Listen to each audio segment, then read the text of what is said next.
Ho, ho, ho, my little piggies. Merry Christmas. Welcome to I Am a Bit of an Expert, a Peppa Pig podcast. I'm your merry host, Josh Chapman, and on the other end of the line is my festive friend, Matt Frost. Hey, mate. Season's greetings, Josh. Season's And greetings, happy holidays, Merry Christmas, Kwasi Kwanzaa, all that good stuff. a Merry Christmas to all our piggy listeners. Yes. Hello, everybody. Hope you're all having a lovely day today. Now, if my calculations are correct, this should actually come out on Christmas Day. It might depend on where you are in the world and when we publish, but I think it will be pretty much on the day, if not very much around it. So, because of this momentous occasion, we're doing another special episode, and we're jumping forward in the timeline to Series 2, Episode 13, Peppa's Christmas. And a good episode it is too. Oh, it's chock-a-block with good stuff, and we always relished a chance to jump a little bit forward in time when the show has hit its stride a little bit more. Yeah, and it's a special too. This one went for 10 minutes, I think. Yeah, so I don't know whether the episode will go twice as long, but we'll go through it until we feel like we've done it justice. Yeah, I'd like to think that all our piggy listeners would be going to sleep listening to this after a tough morning. That's right. They'll be full of turkey and ham and. Oh God, Josh! What? Oh no! Turkey. There's no turkeys in Peppa. Eat your turkey, people. Don't eat your Christmas ham this year. So, sorry. God, I didn't even think of that. Jeez.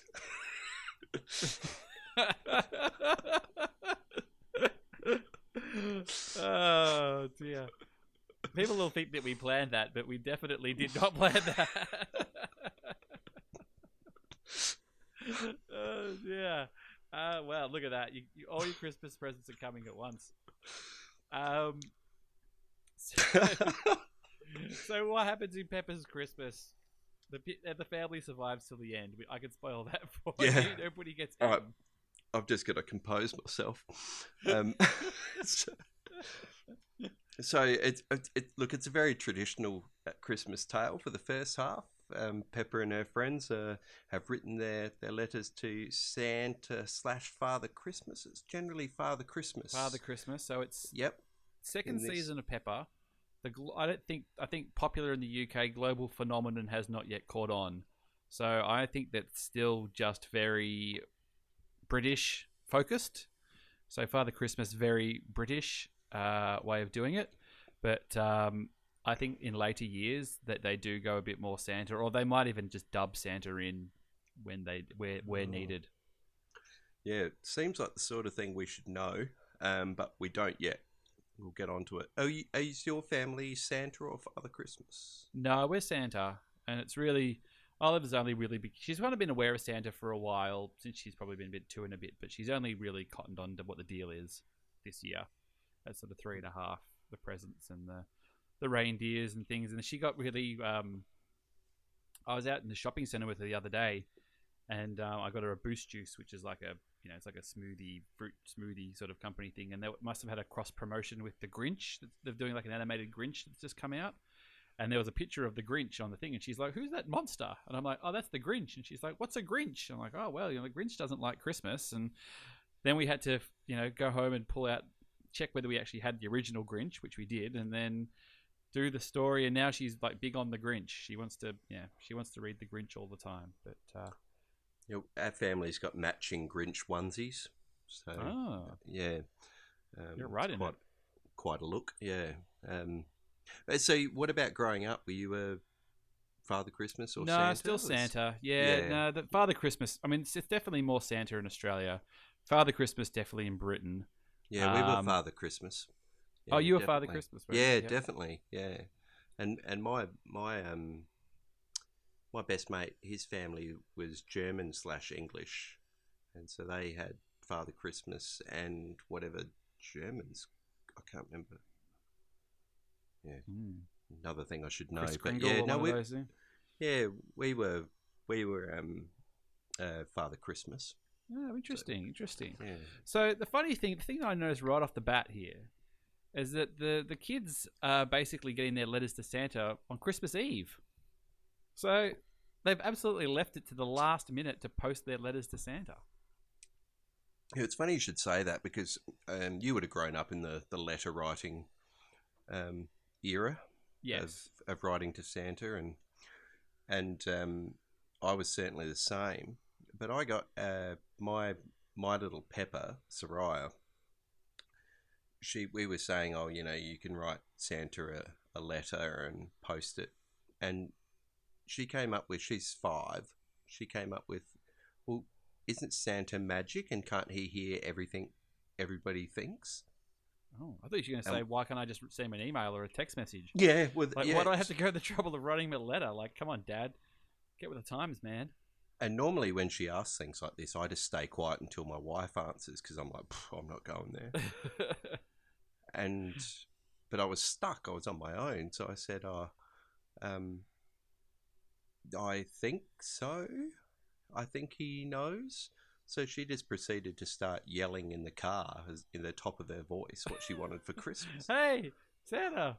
Yeah. So, well, I guess that helps you that you can find out what she wants for Christmas. But couldn't you just been like, look, Santa's old school. He likes formality. He likes, he knows, but he likes to be asked politely. So there's some. Have a crack at writing a letter. There's some busy work for you. I must try that with her. I'm pretty lost with the whole thing, to be honest. It's not my department. So the kids get on their bikes. They go down to the letterbox, and all the kids have basically all left their letter writing till the last minute, and they've all turned up at the same time with their letters to put them in the letterbox. And Mr. Zebra, the mailman, turns up and takes the letters and gets off in his car. And then they decide they're going to go get Christmas tree shopping. So they get in the car. They got the hood up, the convertible up. They got the roof on. They're in their winter outfits too, which I quite like the change of clothes. And I've been looking really closely here, and I'm still seeing no seatbelts. Yeah, it looks like we've got the original untouched, despecialized edition. So this is series 2. So I think that's still, it's doing well, but it's not the global phenomenon. It's not under the scrutiny that it later is. Yeah, so we were in London around this time, both of us, when Peppa was quite new. But you were in London living the good life, and I was actually down in Eastbourne with my sister watching Peppa Pig live. Oh right, yes, it wasn't on my radar at all. No, it was on mine. So my brother-in-law looks quite a lot like Daddy Pig too. So yeah, well, you were there at the jump. Well, speaking of the jump, I'll have to give a little shout out. We've been promoting it a little bit on our Twitter of a show on the ABC in Australia called Bluey, which is basically the Australians' attempt at the Peppa market. And it's Australian made, about a family of sheepdogs, and it's quite excellent. So if you are in Australia and you haven't seen Bluey yet, or if you're overseas, you can get it. I highly recommend it. Have you seen any Bluey yet? I've seen my first episode. It was fantastic. I thought it was absolutely brilliant. So we're not going to start a Bluey podcast, but that's for someone else to do. But yeah, the spin-off. We might do that in the Patreon. But it was really good. And it was the funny little tidbit for me was that the father of the sheepdog was Dave McCormack. And if that name sounds familiar to anybody from Australia, it's the lead singer of Custard, which was a popular alternative band in Australia in the 90s. Oh God, go back I and listen again, and you'll never be able to unhear it. Our whole family are big Custard fans, and actually I took my daughter up to meet him last time they played here. So yeah. There you go. The whole family. Oh, you got the whole family spectrum now. You can go all the way down to the youngest children to cool dad. So the family get in the car. They head down to buy themselves a Christmas tree. So of course, at the Christmas tree store, none other than Miss Rabbit is manning the store. So it was great to see her.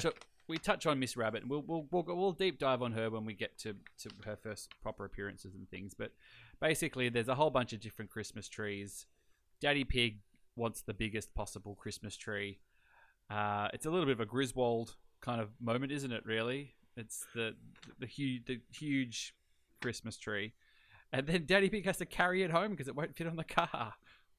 Yeah, and he struggles. He struggles, but like Daddy Pig, he struggles, but he gets there in the end. Oh, he's an hero and an example to all of us.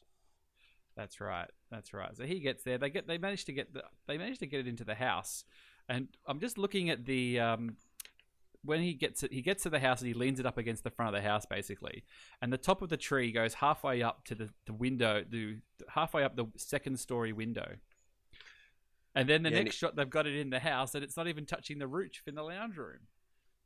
Yeah, and not to mention that he's just probably hauled it up and down about 5 or 6 45-degree hills, as we know are quite prevalent in the Peppaverse. So, yeah, I think probably, as we've discussed before, we sort of have to park the physics conversation with Peppa. Yeah. It would be a little bit of a pain in the neck to get out of the house later. I remember when I lived in London, we lived on a flat that was on the top of a building. It was almost like a little penthousey thing, so we had a sort of a balcony around the side of the building, and we were about 4 floors up. And I remember I'd gone away back to Australia for Christmas, and when I came back, the Christmas tree was still up, and it was getting close to February, and it had gone basically, completely dry. And my flatmate, she decided that they were going to throw the Christmas tree off the balcony into the alleyway, and it was so dry that it hit the ground in the alleyway, and with a puff of pine needles flew up to the thing and left this like perfect shape of a Christmas tree in dried pine needles when it hit the ground. God, bloody Australians. Yeah, that's one way you can get rid of a Christmas tree, is throwing it over the edge. So Peppa, they get the Christmas tree up. Peppa gets a little concerned about how Santa going to fit down the chimney. A little sort of pays off later on, and they get to bed. And of course, Peppa can't sleep. She's too excited. How do your kids go on Christmas? Is there a lot of getting up early or not going to bed, or? So Soraya's well aware of Christmas, and Sabine's, this is probably her, she's slightly younger than Olive, so she's just aware this year. They're pretty excited when they go to sleep, but when they go to sleep, they're pretty hard to get up in the morning. That's so good. We don't have the real early risers just yet. So they're not getting up at sort of 5:36 trying to get cracking on the presents or anything? Not yet, no. No, that's going to be nice. And when me and my mummy pig got married and had children, you've obviously got to merge your family traditions for Christmas. So we weren't allowed to open anything until everyone had breakfast and had a shower and got ready. So you don't do a present the night before, any of that kind of stuff? No. No, we've never done that. No. So do you leave a beer out for Santa and a carrot or a biscuit or anything, or? Yeah, look, I've known to get the kids to leave a 6-pack out for Santa, actually. A 6-pack? Yeah. Santa's had a hard day. It's the end of the year. Let him put his feet up. Yeah, I think actually we leave a glass of red out for Santa. I think so. Yeah. Well, this baby is, we're still waiting for this baby. So, actually, by the time this comes out, hopefully it's arrived. But as we're recording, not to give too much away, but we might not. Well, we probably won't be at home for Christmas. We're usually at relatives' Christmas Eve night, just because we've got to coordinate. So, anyway, that's another story. But Santa turns up, and he has the honor of being the first non-animal character. He does, but we have jumped ahead here, so... Yeah, so that's the thing as well. So I'm not sure whether there is anyone before that. They could have made him an animal. Would that have been too confusing? You could have made him a pig. Or is that too much favoritism? I think it's blatant favoritism too. They could have made him a turkey, and that would have been quite meta. But yeah, I don't know. Like, as we go on, like, some other human characters are going to be revealed. I can think of one anyway off the top of my head, but Her Majesty, yeah. So it's a weird phenomenon, isn't it? I guess it's only when it's somebody so completely recognizable that you've got to stick to the sort of traditional designs of what I suppose everybody knows what Santa looks like, so you got to kind of stick with the thing. So Santa turns up. He goes down the chimney, and he loses his note. He's down to the last 4 houses on his whole run. So he's done his whole shift. He's got to the end. He's forgotten his note, and it's implied earlier in the episode that Peppa's memorized all her friends' what her friends want for Christmas. Just as a sweet little setup there. Which are quite traditional toys too. Did you notice that? Yeah, no one was asking for a He-Man or Star Wars figure or the kind of stuff that I was asking for. A tablet or a tablet. Peppa didn't want an iPhone or a PlayStation. No, so George wanted a train. And Peppa wanted a yo-yo, and I was like, "Geez, aim a little higher." Yeah, unless it was maybe one of those ones that lights up. Oh, that's true. She could do the walk the dog or one of those. And there was a trumpet, a scooter. You could have stepped in for Santa here. You've done a very good job here, memorizing all the presents. Yeah, I seem to remember as being a little kid, you had a pretty good idea of what sort of toys all your mates had. I think. Yeah, that's right. I think it's pretty believable that she'd memorise the lists. So basically, Peppa saves the day. Santa forgets his last couple of presents. Peppa reels off what they are, and then he proceeds to go out the front door. So, nice work on that one, Peppa. And then the kids go back to bed. They don't open their presents or anything like that. They quite happily go back to bed, and it looks like that they get up at a pretty decent time as well. It seems like Daddy Pig actually has to wake them up rather than the other way around. Yeah, well, that's, as I said, that's probably still kind of what our house is like. But yeah, I don't know about this Christmas, so I can see this one being a bit different. It's just got that vibe. So it's going to go next level. Yeah. So our children currently have got the Peppa Pig advent calendar. So yeah. Yeah. Is it chocolates or is it toys?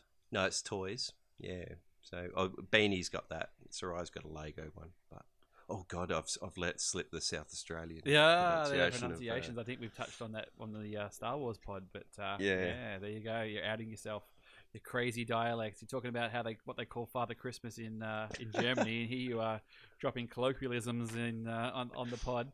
Sorry for everybody else outside of South Australia. I meant Lego. There you go. Save your angry tweets, please.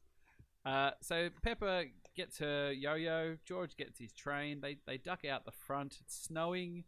All the kids rock up, and they've all got their presents.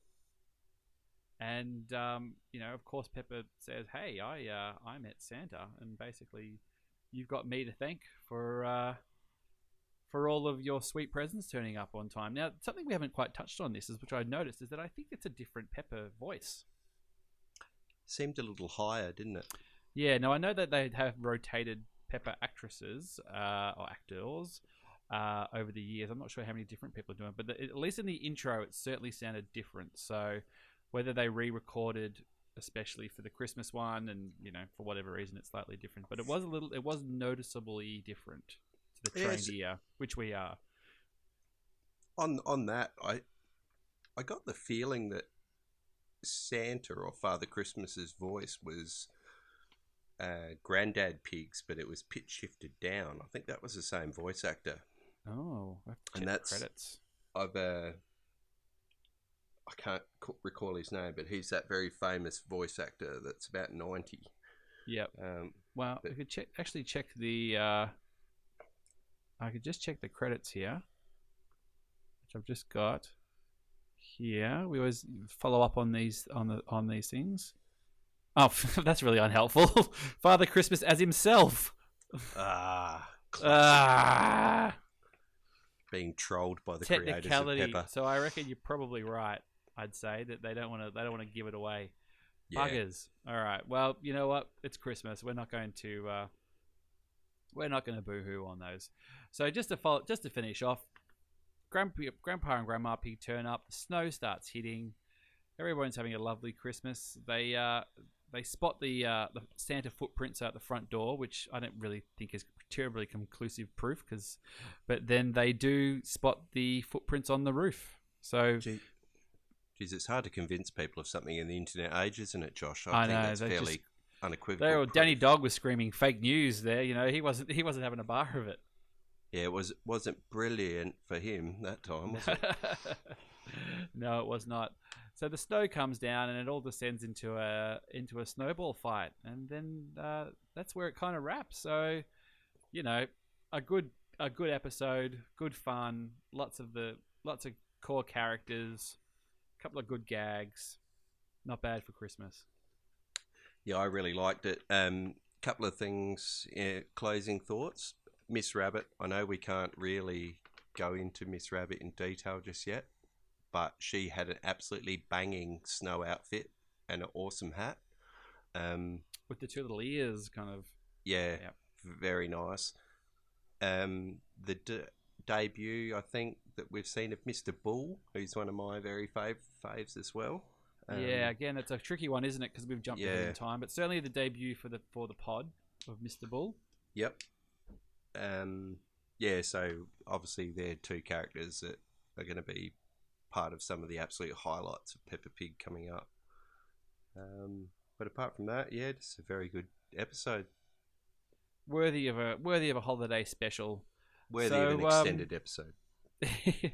So we'll be back next time with our sort of regular we're jumping back in time, so we'll be going back to the regular run of eps, which will be flying a kite. But have everybody have a lovely, safe holiday, and you can leave us for Christmas. You can leave us a review and get in touch with us on the socials at Peppa Pig Pod, and have a Merry Christmas, mate. Yeah, Merry Christmas to you, Josh, too, and Merry Christmas to all our listeners. And yeah, we love hearing from you. And let us know how you and all your little piggies' Christmases go. Thanks. See you later. Yeah, we're playing a tune and we're singing a song with a bang and a bong and a bang. Bong, bang, boo, bing, bong, bing, bing, bong, bingly, bongly, boo. Bong, bing, boo, bing, bong, bing, bing, bong, bingly, bongly, boo.